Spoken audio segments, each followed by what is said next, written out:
Hi hello അസ്സാം വലൈക്കും. എല്ലാവരും സുഖമായിരിക്കുന്നു. നമ്മുടെ കുറച്ച് ഹെവി ആയിട്ടുള്ളൊരു നോമ്പ് തറ കാണിച്ചു തരാമെന്ന് വിചാരിച്ചു. കുറേ ഐറ്റംസ് ഒന്നുമില്ല. ഞാൻ കുറച്ച് ഈ നോമ്പുകളിൽ കുറച്ച് ഹെവി ആയിട്ട് കഴിച്ചത് ഇന്നത്തെ ദിവസമായിരുന്നു. അപ്പോൾ ഞാനൊരു മസാല ടീ ഉണ്ടാക്കിയിട്ടുണ്ടായിരുന്നു. അപ്പോൾ ആ മസാല ടീയുടെ റെസിപ്പി ഞാനൊരു വീഡിയോ ആയിട്ട് ചെയ്യുന്നതായിരിക്കും. കുറച്ച് അടുത്ത് തന്നെ ഞാൻ ചെയ്യാം.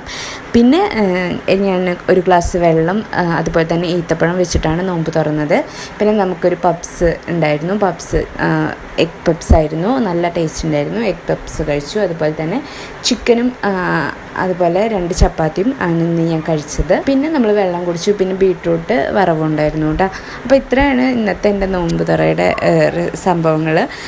അപ്പോൾ നിങ്ങളുടെ നോമ്പ് തുറക്ക് എങ്ങനെ ഉണ്ടായിരുന്നു? അൽഹംദുലില്ലാ എൻ്റെ നല്ലപോലെ കഴിഞ്ഞു. നിങ്ങളുടെയും നല്ലപോലെ കഴിയുന്നുണ്ടെന്ന് വിചാരിക്കുന്നു. എല്ലാവർക്കും നല്ലൊരു റമദാൻ മാസം ആശംസിക്കുന്നു. അപ്പോൾ താങ്ക് യു ഫോർ വാച്ചിങ്.